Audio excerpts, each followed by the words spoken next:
Hi, welcome back to this channel. Delivery के बाद आप वेट कैसे लूज़ कर सकते हो? वेट स्पेशली जो होता है कि बेली फैट कैसे कम कर सकते हो, क्योंकि डिलीवरी के बाद क्या होता है कि जो पूरी बॉडी में जो फैट स्टोर होता है वो धीरे धीरे निकल जाता है, लेकिन लास्ट में क्या होता है जो बेली फैट होता है वो नहीं निकल पाता है, हमारा पेट कम नहीं हो पाता है। तो इसमें क्या कुछ चीज़ें आपको समझनी है, क्योंकि अगर आपकी सिजेरियन डिलीवरी हुई है तो क्या होता है कि सिजेरियन के बाद जो कुछ एक्सरसाइज होती हैं वो आप 6 महीने या 1 साल तक नहीं कर सकते हो। अगर कर भी सकते हो तो मन में एक डाउट रहता है कि या कुछ प्रॉब्लम ना हो जाए, तो इसलिए हम डरते हैं कुछ भी नया स्टार्ट करने से पहले। तो इसके लिए सबसे पहले आपको एक चीज़ समझनी है, अगर आपकी नॉर्मल डिलीवरी है चाहे सिजेरियन डिलीवरी है, एक टर्म होती है डायस्टेसिस रेक्टाई। इसमें डायस्टेसिस का मतलब होता है कि सेपरेशन, और रेक्टाई का मतलब होता है आपकी रेक्टस एब्डोमिनल मसल्स, जो ऐसे मसल्स होती हैं जिसको हम सिक्स पैक कहते हैं, उसमें एक सेपरेशन आ जाता है। तो इसके बारे में हम वीडियो के लास्ट में हम डिटेल में बात करेंगे, क्योंकि जब तक आप इसको क्योर नहीं करते हो तब तक आप कुछ ऐसी एक्सरसाइज नहीं कर सकते हो जैसे क्रंचेस वगैरह हैं, जिससे स्पेशली बेली फैट कम होता है। तो इसके बारे में हम वीडियो के लास्ट में डिटेल में बात करेंगे। उससे पहले हम बात करेंगे कुछ ऐसे बातें, तो जस्ट आफ्टर सिजेरियन भी आप जो टिप्स हैं वो अप्लाई कर सकते हो, अपने रूटीन में ऐड कर सकते हो, या कुछ जो एक्सरसाइज हैं। तो वीडियो लास्ट तक ज़रूर देखिए। तो जैसे सबसे पहले क्या होता है ना कि डिलीवरी के बाद ये होता है कि घी बहुत खाया जाता है कुछ घरों में, कि होता है कि घी बहुत खाना है, उससे क्या होगा कि एक तो ब्रेस्ट मिल्क अच्छा आएगा, तो बॉडी में वीकनेस आ गई है वो जाएगी। ये बात कुछ हद तक सही है, लेकिन उतना घी खाओ जितना ज़रूरी है। क्या होता है उस टाइम बहुत ज़्यादा भर भर के घी खिलाया जाता है, उतना घी क्या होता है कि वो अननेसेसरी फैट स्टोर होता है हमारी बॉडी में, स्पेशली बेली फैट। क्योंकि डिलीवरी के बाद क्या होता है ना कि जैसे बहुत लोगों को होता है कि मैंने 5 किलो घी खाया या 7 किलो घी खाना है, ये बहुत घरों में होता है। तो पंजीरी लड्डू जो भी बनता है उसमें और भी बहुत सारी चीज़ें ऐड की जाती हैं जो आपको रिकवरी में हेल्प करती हैं, लेकिन उसके बाद ऊपर से रोटी या पराठा या दाल सब्जी में ऊपर से भर भर के उसमें डाल के खाने से उससे इतना बेनिफिट नहीं होता। दूसरा जो मीठा है वो मीठा आप बिल्कुल बंद कर दो, मीठा मतलब शुगर, वो आप बिल्कुल बंद कर दो, क्योंकि वो भी 100% फैट है। उसमें क्या कर सकते हो आप, अब कुछ लोगों का ना ये भी आता है कि मैं 2 टाइम मीठी चाय पीती हूँ सुबह शाम, तो अब मैं वो तो नहीं बंद कर सकती हूँ। तो ऐसा नहीं है कि बिल्कुल ही बंद कर दो, मतलब कम कर दो। क्या होता है कि हम थोड़ा बहुत, जैसे होता है कभी मिठाई खा ली, कुछ खा लिया, पेस्ट्री, ये सब चॉकलेट्स वगैरह, ये सब आप कम कर दो। और दूसरा ये होता है कि इसको रिप्लेस भी कर सकते हो आप, गुड़ से रिप्लेस कर सकते हो, शहद से रिप्लेस कर सकते हो। और तीसरा ये कि अपनी डाइट में से जो चावल हैं वो आप या तो कम कर दो, अगर बिल्कुल हटा सकते हो तो बहुत ही अच्छा है। ये जो टिप्स है ना, आप अगर 10 से 15 दिन भी अगर आप ऐसा चेंजेस कर लेते हो अपनी डाइट में, तो आपको अपने वेट में, अपने स्पेशली बेली फैट में आपको फ़र्क दिखाई देगा। आप अभी मेज़र कर लेना और 15 दिन बाद आप मेज़र कर लेना, और ये आपको फ़र्क दिखाई देगा। भले ही बहुत थोड़ा फ़र्क हो, लेकिन सिर्फ इन्हीं टिप्स से, अभी आप कुछ भी एक्सरसाइज नहीं कर रहे हो, कुछ नहीं कर रहे हो, इन्हीं जो भी आप थोड़ा बहुत चेंजेस करोगे अपनी डाइट में, आपको फ़र्क दिखेगा। और जो चावल की जो हम बात कर रहे हैं, चावल, अब कुछ लोगों का होता है कि ना बहुत आदत होती है उनको चावल खाने की, चावल की ना खाएं तो ऐसा लगता है कि हमने खाना ही पूरा नहीं खाया। तो आप ये करो कि चावल बॉईल करके, जो मांड निकाल के, जो पानी निकाल के खाया जाता है वो खा सकते हो, लेकिन रात को चावल बिल्कुल बंद कर दो खाना। जो आपका डिनर है वो आप 1.5 से 2 घंटे पहले कर लो, सोने से पहले। ब्रेकफास्ट आपको कभी स्किप नहीं करना है। सबसे ज़रूरी बात कि आपको डाइटिंग बिल्कुल भी नहीं करनी है। कुछ लोगों को होता है कि बस मुझे किसी तरह अब पेट कम करना है, अपना वेट कम करना है, तो वो एकदम से डाइटिंग पे आ जाते हैं, 3 रोटी से 1 पे आ जाते हैं, बिल्कुल एकदम बाहर का खाना ये सब बिल्कुल बंद कर देते हैं। तो उससे क्या होता है कि ना वीकनेस आती है। आप जितनी जल्दी वेट लॉस करोगे ये सब डाइटिंग वगैरह करके, उससे क्या होगा कि वेट कम तो हो जाएगा, लेकिन वो वीकनेस भी लेकर आएगा। और आपको जो ब्रेकफास्ट है वो बिल्कुल भी स्किप नहीं करना है। ब्रेकफास्ट आपको उठने से 1 घंटे के अंदर अंदर ब्रेकफास्ट कर लेना है, 1 या 1.5 घंटे के अंदर। उससे क्या होता है, जो मेटाबॉलिज्म होता है ना वो सही रहता है। अगर मेटाबॉलिज्म आपका सही काम कर रहा है, आपका खाना अच्छे से डाइजेस्ट होगा, तो क्या होगा कि आपका जो फैट है वो बॉडी में कम स्टोर होगा। तो इसलिए जब भी भूख लग रही है, अब ये क्या होता है ना कि हमें क्या होता है कि जब भी भूख लग रही है तब हम खाना तो चाहते हैं, लेकिन अब बच्चे के साथ दिन भर लगे रहना होता है, तो खाने का जो रूटीन है, जो टाइम है, वो आगे पीछे हो जाता है, और ये सबके साथ होता है। तो इसलिए ट्राई करो कि आप अपना खाना पहले खा लो और बच्चे को बाद में खिलाओ आराम से। हम सोचते हैं ना कि बच्चे को पहले खिला दें फिर हम आराम से खाएं, तो इससे क्या होता है कि हमारा खाना जो है बहुत लेट हो जाता है।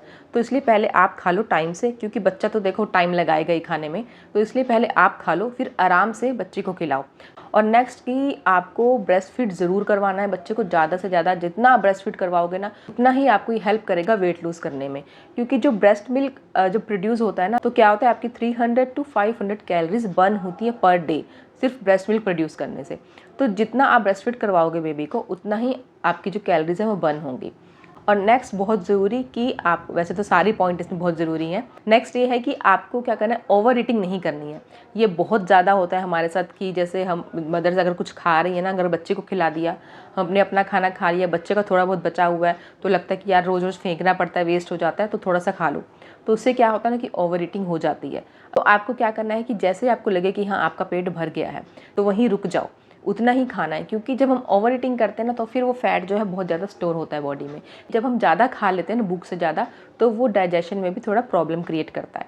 नेक्स्ट ये कि हमें जो छोटी छोटी भूख लगती है ना बीच में, अब उस टाइम क्या होता है ना कि एक तो बच्चे के पीछे दिन भर भागना होता है, ऊपर से घर का काम होता है, तो एक तो हमारे माइंड में एक स्ट्रेस भी रहता है। तो आप स्ट्रेस बिल्कुल मत लो, क्योंकि जो स्ट्रेस हार्मोन्स होते हैं ना, वो क्या करते हैं, वो प्रमोट करते हैं वेट गेन को। तो बिल्कुल आपको स्ट्रेस नहीं लेना है कि एक स्ट्रेस तो ना हमारे माइंड में ये भी होता है कि यार वेट कम करना है, पेट नहीं कम हो रहा, कैसे कम होगा। तो स्ट्रेस बिल्कुल नहीं लेना है। और जो हम बात कर रहे थे, जो छोटी छोटी भूख लगती है, उसमें क्या होता है कि टाइम नहीं मिल रहा है, बच्चे के साथ लगे हुए हैं, बच्चा परेशान कर रहा है या किसी और काम में लगे हुए हैं, तो हम क्या करते हैं कि जो भी सामने दिखता है, मिठाई खा ली, कभी चॉकलेट खा ली, नमकीन खा लिया, बिस्किट खा लिया, तो इससे भी क्या होता है, फैट स्टोर होता रहता है। तो ये आपको नहीं करना, ये आपकी हैबिट में आपको चेंज करना है। कुछ लोगों को बहुत पसंद होता है ये खाना, लेकिन आपको कंट्रोल करना पड़ेगा। इसकी जगह आप क्या कर सकते हो कि कुछ स्नैक्स आप बना के रख सकते हो, मखाना फ्राई करके रख सकते हो, या रोस्टेड ड्राई फ्रूट लेके के रख सकते हो, सैलेड खा सकते हो, फ्रूट्स खा सकते हो, मतलब जो भी आपको चॉइस मिले। इसके अलावा नमकीन, बिस्किट, चॉकलेट, चिप्स या मिठाइयाँ, सिर्फ ये भी अगर आप अपने रूटीन में, अपनी हैबिट्स में ये सब चेंजेस करते हो, तो आपको 100% 15 डेज़ में आपको फ़र्क दिखेगा। क्योंकि ये मैंने खुद एक्सपीरियंस किया है, कोई एक्सरसाइज नहीं की है, सिर्फ ये सब चेंजेस किए हैं, तो इससे ही बहुत फ़र्क आपको भी दिखेगा। नेक्स्ट अब बात करते हैं कि कुछ ऐसी एक्सरसाइज जो आप कर सकते हो। वॉक करना, टहलना, ये बेस्ट है। आप सुबह या शाम या रात को खाने के बाद जब भी आपको टाइम मिलता है, आप थोड़ी देर वॉक करो। तो कुछ ऐसी एक्सरसाइज जो आप सिजेरियन के 3rd डे 4th डे से भी स्टार्ट कर सकते हो। ये मैं इसलिए बोल रही हूँ क्योंकि ये जो एक्सरसाइज है, मुझे जो फिजियोथेरेपिस्ट होते हैं, मेरे सिजेरियन के बाद डिस्चार्ज से पहले, डिस्चार्ज के डे पे ही उन्होंने मुझे हॉस्पिटल में ही ये मुझसे करवाई थी। तो इसका मतलब ये है कि ये सिजेरियन के 3rd डे भी आप कर सकते हो। इसमें क्या है ना, ब्रीदिंग एक्सरसाइज है कि आपको अपनी टमी को टाइटली स्क्वीज़ करना है। अब मतलब आप सांस बाहर छोड़ोगे और पेट को अंदर खींचोगे, तो टाइटली आपको पकड़ना है पेट को, यानी कि स्क्वीज़ करना है अंदर, जैसे हम सांस छोड़ते हैं। और फिर आपको होल्ड करके रखना है 5 से 10 सेकंड तक, और फिर उसके बाद धीरे धीरे रिलीज़ करना है। इससे क्या है ना, जो मसल्स जो वीक हो गई हैं ना, वो स्ट्रेंथन होंगी। ये आप चाहे लेट के करना चाहो, चाहे बैठ के करना चाहो, आप लेट जाओ, सीधे लेट जाओ, बिल्कुल आपको पिलो यूज़ नहीं करना है। और आपके जो दोनों हाथ हैं, यानी कि ऐसे बंद करके मुट्ठी बना के आपको दोनों साइड से ऐसे हिप बोन के नीचे दोनों रखने हैं। फिर आपको अंदर टाइट स्क्वीज़ करना है टमी, सांस छोड़ना है, 10 सेकंड तक काउंट करना है, 5 सेकंड तक हो, 10 सेकंड तक हो, जितना कंफर्टेबल हो, और फिर धीरे धीरे उसको रिलीज़ करना है। ये आप दिन में कितनी बार भी कर सकते हो, किसी भी टाइम कर सकते हो। ऐसा इसके लिए कोई टाइम नहीं है, सुबह उठते ही कर सकते हो, दोपहर में, शाम को, रात को, कभी भी कर सकते हो। और दिन में अगर आप 3 से 4 बार ये करोगे, तो जो मसल्स है ना, अब हमारी पेट की जो लूज़ हो जाती हैं, वो रिकवर होने लगती हैं। और ऐसे ही आप बैठ के भी कर सकते हो। और हम बात कर रहे थे हम कि डायस्टेसिस रेक्टाई की। अब इसमें क्या होता है कि जो हमारी एब्डोमिनल मसल्स होती है ना, जैसे हम 6 पैक कहते हैं, वो जो मसल्स होती है, यानी कि ऐसे वो मसल्स हैं। तो उससे क्या होता है कि जब बेबी जैसे ग्रो करता है ना, तो हमारी रिब्स तक आ जाता है, स्पेशली 3rd ट्राइमेस्टर में। तो इस मसल्स में ना ऐसे गैप आ जाता है। अब जो गैप आ जाता है ना, तो डिलीवरी के बाद कुछ में होता है कि अपने आप रिकवर हो जाता है, लेकिन बहुत ऐसे भी होते हैं जिनमें ये रिकवर नहीं होता है। इसको टेस्ट करने का भी एक तरीका है कि आप कैसे चेक कर सकते हो कि आपके ये गैप है या नहीं है। आप सीधे लेट जाओ, आपको पिलो यूज़ नहीं करना है। अपने जो पैर हैं, नीज़ हैं, वो बेंड कर लो, यानी कि पैर फोल्ड कर लो। और क्या करना है आपको कि अपनी फिंगर से, 1 फिंगर या 2 फिंगर आपको नावल के पास, नावल के हल्का सा ऊपर आपको प्रेस करना है। लेट के आपको प्रेस करना है अंदर, और अपना सर थोड़ा सा ऊपर उठाना है। इससे क्या होगा कि अगर आपको फील होगा कि अगर उसमें गैप नहीं है, तो आपको एक अंदर हार्ड सरफेस, यानी कि जो बोन स्ट्रक्चर है, वो फील होगी। अगर गैप होगा तो आपको, आपकी जो फिंगर है वो अंदर तक जाएगी, आपको जेली जैसा कुछ फील होगा। अब आपको ये चेक करना है कि 1 फिंगर का गैप है या 2 फिंगर का गैप है, ये आपको चेक करना है। ये आप डिफरेंस आप इससे भी पता कर सकते हो कि अगर आपके घर में कोई दूसरा मेंबर है या अपने पार्टनर का आप चेक कर सकते हो, उनका आप चेक करोगे तो आपको फील होगा कि एक हार्ड सरफेस है। 1 या 2 फिंगर का अगर गैप आता है, यानी कि 2 फिंगर जो हैं, आपको अगर नेवल के पास लगता है कि वो अंदर जा रही हैं, गैप फील हो रहा है, तो क्या होगा, इन 2 फिंगर के यहाँ बाहर की साइड पे आपको थोड़ा हार्ड सा फील होगा, ये वो बोन है। तो अगर 3 का गैप है ना तो वो नॉर्मल नहीं है। इसको रिकवर करने के लिए भी कुछ एक्सरसाइज हैं। तो पहले आपको वो एक्सरसाइज करनी है कि जिससे आपका ये गैप जो है वो रिकवर हो, जो बोन है वो फिर से जुड़ जाए। उसके बाद ही आप कुछ ऐसी एक्सरसाइज कर सकते हो, यानी कि क्रंचीज़ है, प्लैंक है, ट्विस्टिंग एक्सरसाइज है। जब तक ये रिकवर नहीं होगा तब तक आपको ऐसी कुछ एक्सरसाइज नहीं करनी है, क्योंकि जो बोन अपनी पोजीशन में नहीं है उनमें सेपरेशन है, तो इसका मतलब वो मसल्स वीक है। तो इसमें क्या है ना, आप वीक है, अगर आप कुछ ऐसी एक्सरसाइज करोगे तो आपकी प्रॉब्लम बढ़ सकती है। जो आपने कभी सुना होगा कि जो सिजेरियन के इतने साल हो गए, डिलीवरी के इतने साल हो गए, सब कुछ कर लिया लेकिन किसी भी तरह पेट कम नहीं हो रहा है, तो इसका रीज़न एक ये भी होता है। और दूसरा क्या होता है कि इसके कुछ सिम्टम्स भी हैं, जैसे कि आपको लोअर बैक पेन रहना, या साइड में right side left side pain रहना। कुछ भी आप काम करते हो तो आपके साइड में पेन होने लग जाता है, या अगर आप कुछ भार उठाते हो, कुछ बच्चों को भी अगर उठाते हो तो आपके लोअर बैक में पेन स्टार्ट हो जाता है, या पेट के right side left side pain start हो जाता है। अगर आप खांसते हो या छींकते हो तो आपको हल्का सा पेन फील होता है। तो ये सब इसके सिम्टम्स हैं। और आपके जो बल्ज दिखाई देने लगता है, यानी कि सिजेरियन के बाद जो एक बल्ज हो जाता है ना, टमी लूज़ हो जाता है, वो अगर ज़्यादा है या आपको थोड़ा सा नावल के पास उभरा हुआ सा लगता है अलग सा, तो वो उस सेपरेशन का सिम्टम है। अब इसको रिकवर करने के लिए क्या एक्सरसाइज हो सकती हैं? एक तो जो ब्रीदिंग एक्सरसाइज मैंने बताई, उसमें क्या है ना कि जो मसल स्क्वीज़ कर रहे हो आप टाइटली, तो उसमें क्या है ना, उस जो बोन्स हैं उसको फिर से वो जोड़ने का काम करती है। और दूसरा एक होता है ब्रिज पोजीशन, ये एक्सरसाइज आपको करनी है और ये बहुत ही हेल्प करेगी आपको इस गैप को रिकवर करने में।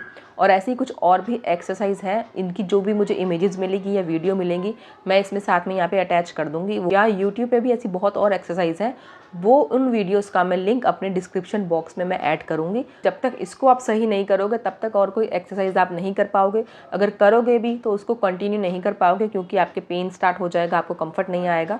तो इसलिए सबसे पहले आपको इसको क्योर करना है। और आप क्या कर सकते हो, बेल्ट भी यूज़ कर सकते हो, यानी कि जो पेट बांधने की बेल्ट आती है डिलीवरी के बाद। इससे क्या होता है ना, अब कुछ लोगों को लगता है कि इससे पेट का जो फैट है वो कम होता है। वो आपको फैट रिड्यूस करने में हेल्प नहीं करती है। उससे क्या होता है, जो मसल्स लूज़ हो गई हैं, जो एक बल्ज आ जाता है, उसको कम करने में हेल्प करती है।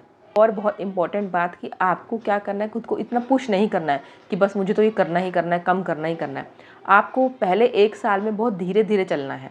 धीरे धीरे चलना मतलब वेट लॉस जर्नी में, क्योंकि आप एकदम से हैवी एक्सरसाइज, जंपिंग, रनिंग ये सब करने लगोगे ना, तो उससे क्या होगा कि अब कि आप बहुत एक तो थक जाओगे, फिर दिन भर बच्चे को भी देखना है, तो उतनी एनर्जी आप में नहीं रह पाएगी।